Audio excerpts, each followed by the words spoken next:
All right, guys, we're just going to get straight into it.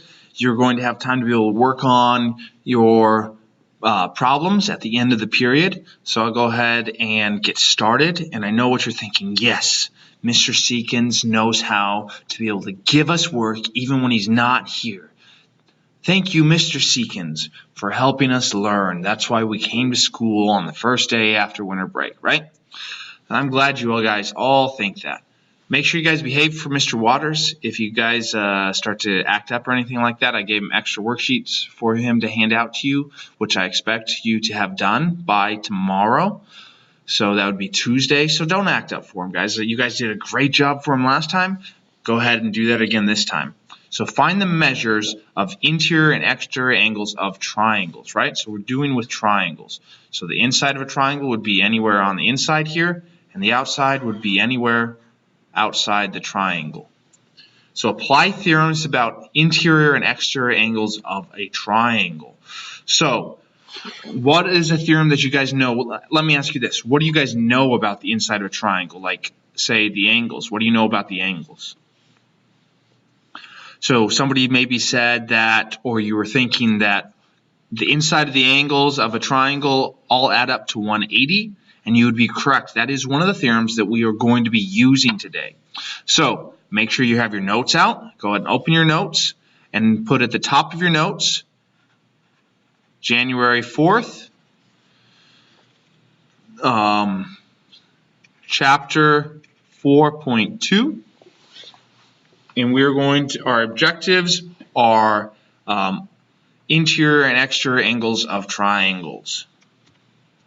So the theorem 421, I want you to go to and write this out for me. And you don't necessarily need to say this in words, but I want you to write this out. Measure of angle A plus measure of angle B plus measure of angle C is equal to 180 degrees. So that is triangle A, B, C. All of the inside measures, this angle, and this angle have to add up to 180 degrees. And we've known that, and we've talked about it, but now we're going to define it as a theorem. And a theorem means that it is true. A postulate is defined as truth, and a theorem has used postulates to show that it is true. Once you have proved a theorem true, you can use it as truth following on.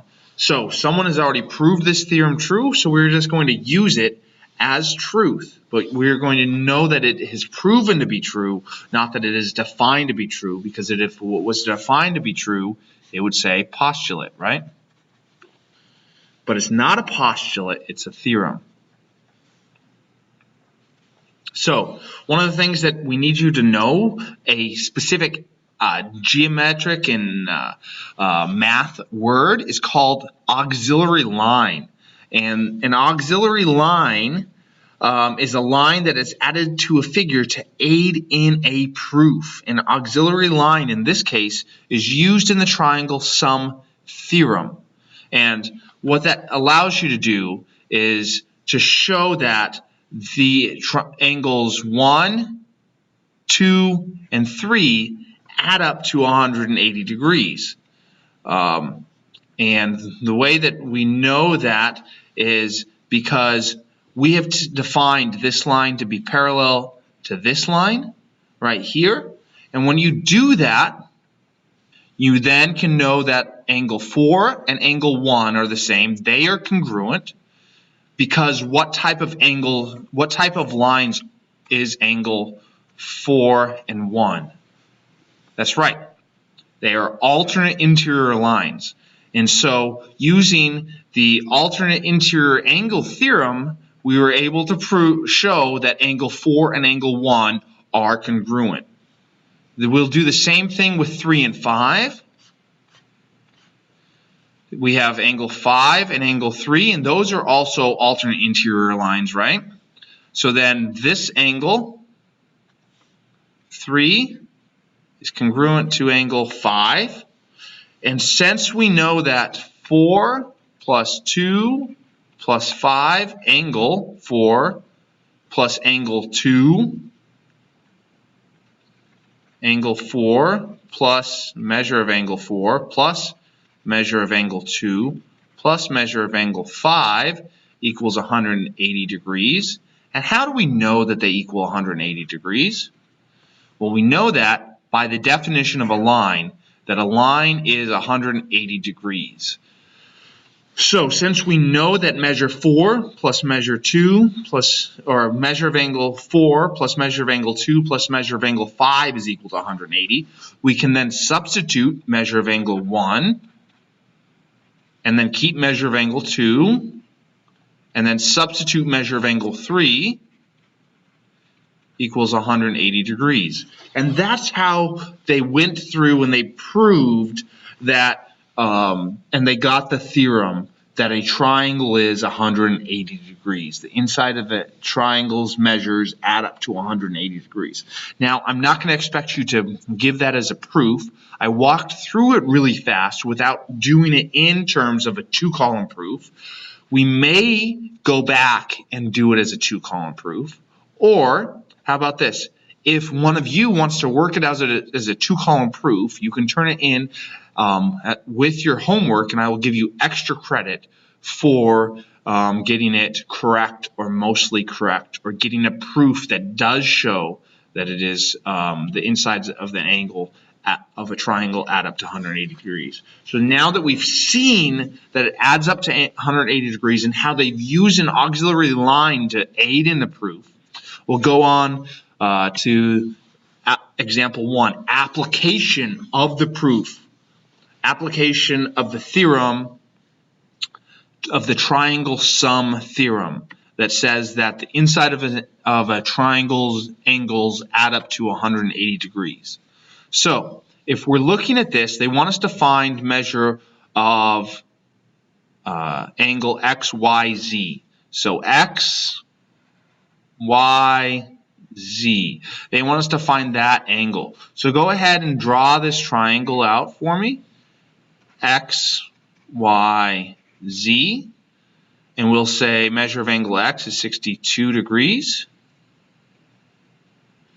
And measure of angle z is 40 degrees. And we'll just call this alpha.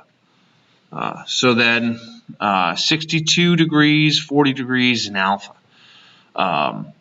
So now that we have that, what do we say that they add up to?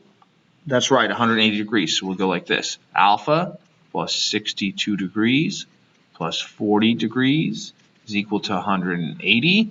And then we solve that. So we subtract by 40, subtract by 40, and we get alpha plus 62 degrees is equal to 140, and subtract again by 62, and subtract again by 62. And then you end up with alpha is equal to 140 minus 62, and that's 78 degrees. And then they want you to write that out. They want you to write that out as measure of angle x, y, z is equal to 78 degrees. So that's the first type of problem that you will be working on. We go to the next, and we use that same idea, this triangle sum theorem, that all the angles inside of a triangle add up to 180 degrees. So we're going to apply that here, and they want you to find the measure of MJK. MJK. So we have MJK. They want you to find that one. So we're going to draw that triangle out. We'll say MJK. We know that K is 104 degrees. And we do not know what this angle is here, but we do know that it is equal to this angle here. So we'll draw that one out as well. So let me go ahead and back this up some. Use the diagram to find measure of angle MJK. Well, if we take a look at measure of MJK, this angle right here, we know that we have 104 degrees, but then we have this angle right here that we don't know. But when we have this arc right here, and we have this arc right here, what do we mean that those are? What do those arcs tell us? Yes, I know that some of you were thinking congruent or equal. I want you to think congruent, not think equal. By thinking congruent, then you can get to equal. But you want to use proper math language in your thoughts so that when it comes time for the Smarter Balance test, you will have that language to be able to use on the test to be able to pass it, to be able to get a passing grade. So congruent, they are congruent. So then we know that they are equal angles. So that means we're going to first have to find out what measure of angle MKN is to be able to find out so that we can find out KMJ is. So we're going to draw this out. So first I'm going to draw out MNK.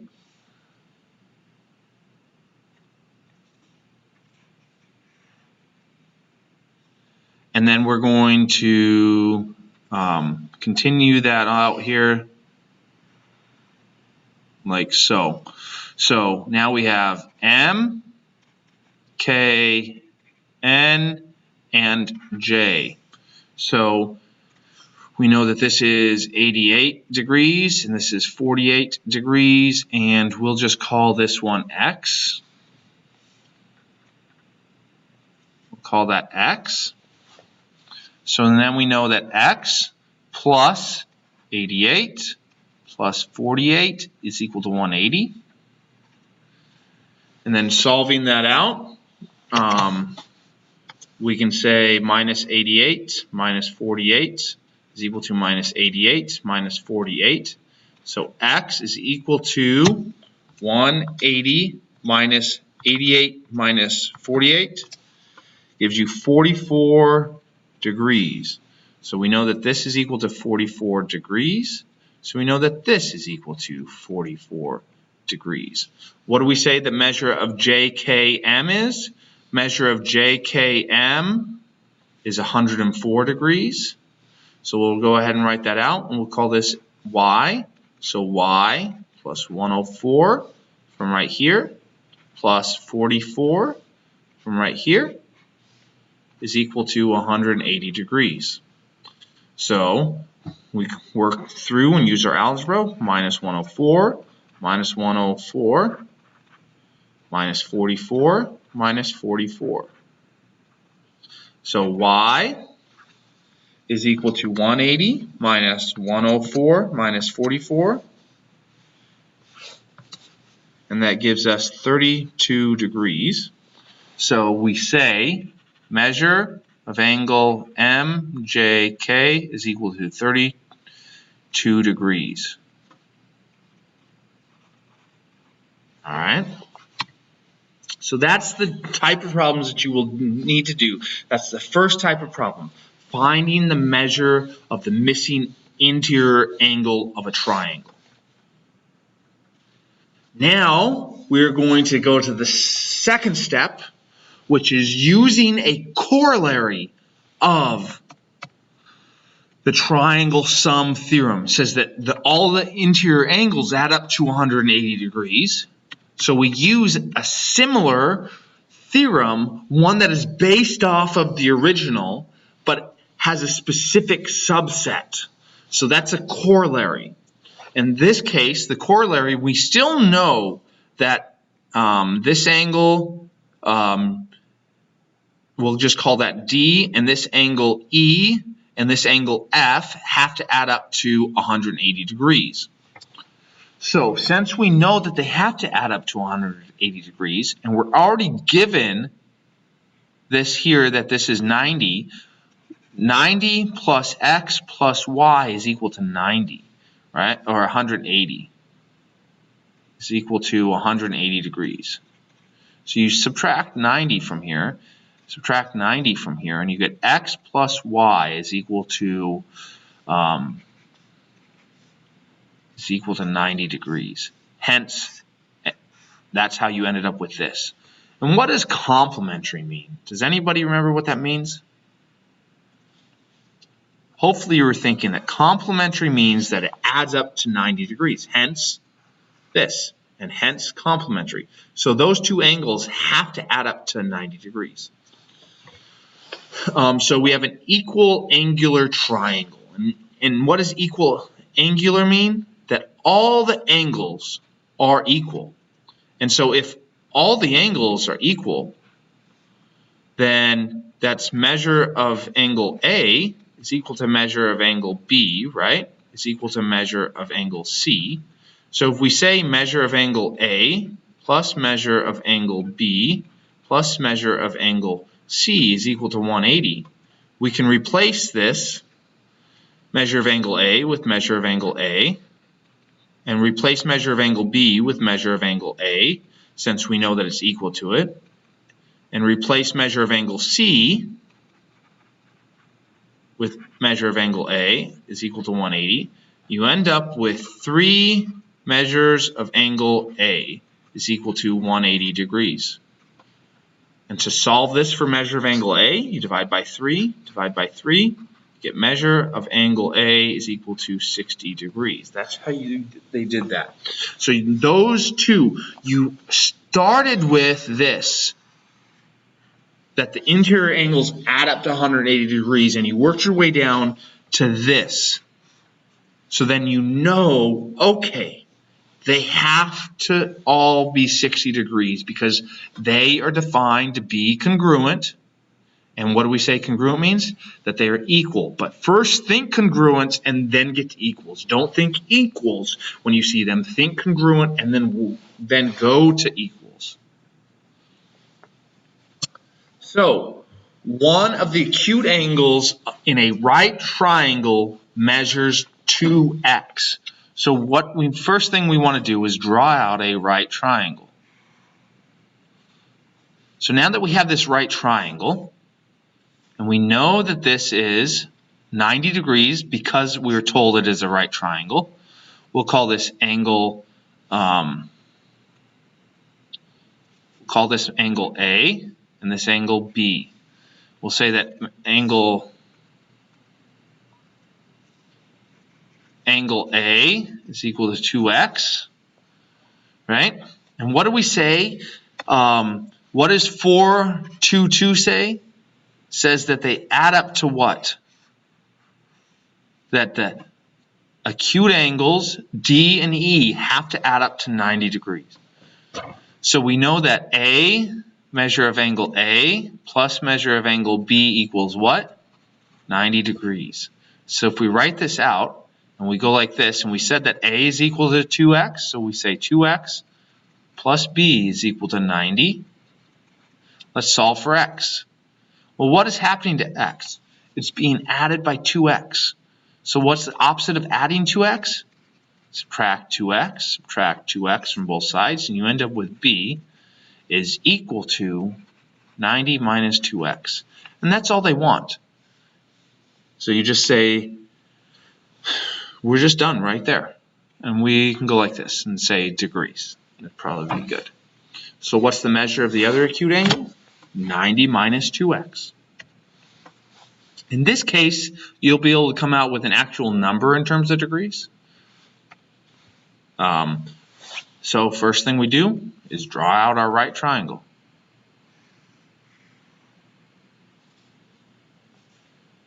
So we do that. And we know that it's 90 degrees. And we'll say A, and we'll say 63.7 degrees is equal to B. So we know that A plus B equals what? 90 degrees because of the corollary theorem 4, 2, 2. The acute angles of a right triangle are complementary. So that's what we've done. We know that A and B equals 90 degrees. So A plus 63.7 degrees is equal to 90 degrees. So as we work that out, we subtract 63.7 degrees from both sides. And you end up with A is equal to 90 minus 63.7 equal to 26.3 degrees.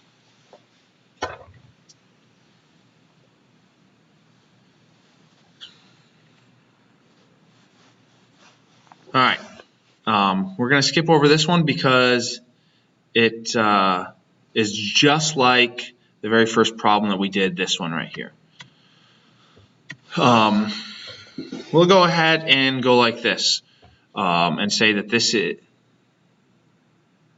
never mind, we'll just go on to the next one. So remember at the very beginning when I drew out the triangle, and I said that these were the interior angles. And if you take a look at the picture here, it says interior. So 1, 2, and 3 are interior angles because it's on the inside of the triangle. And so angle 4 would be an exterior angle. And as we flip through this here, we'll see that we are told that 3 is an interior angle and 4 is an exterior angle, because an interior angle is on the inside of the triangle and an exterior angle is on the outside of the triangle. And in this case, the line continues and it gives you this angle. But otherwise, we might be able to say that this is an exterior angle, but we try not to do that. It is true that's an exterior angle, but we want to talk about this angle right here, angle 4, because we're going to be using that angle as we continue on. And a remote interior angle is an interior angle that is not adjacent to the exterior angle. So 4 is an exterior angle, right? 4 is an exterior angle. So which one is a remote interior? It is not adjacent. That means it is not next to. Remember when we said adjacent, that they are sharing a line. This line right here is being shared by angle 4 and angle 3. So 3 and 4 are adjacent angles. Therefore, 1 and 2 are the remote interior angles because they are not adjacent to angle 4. So that is that for today. There is a worksheet for you to do. I expect you to do the worksheet.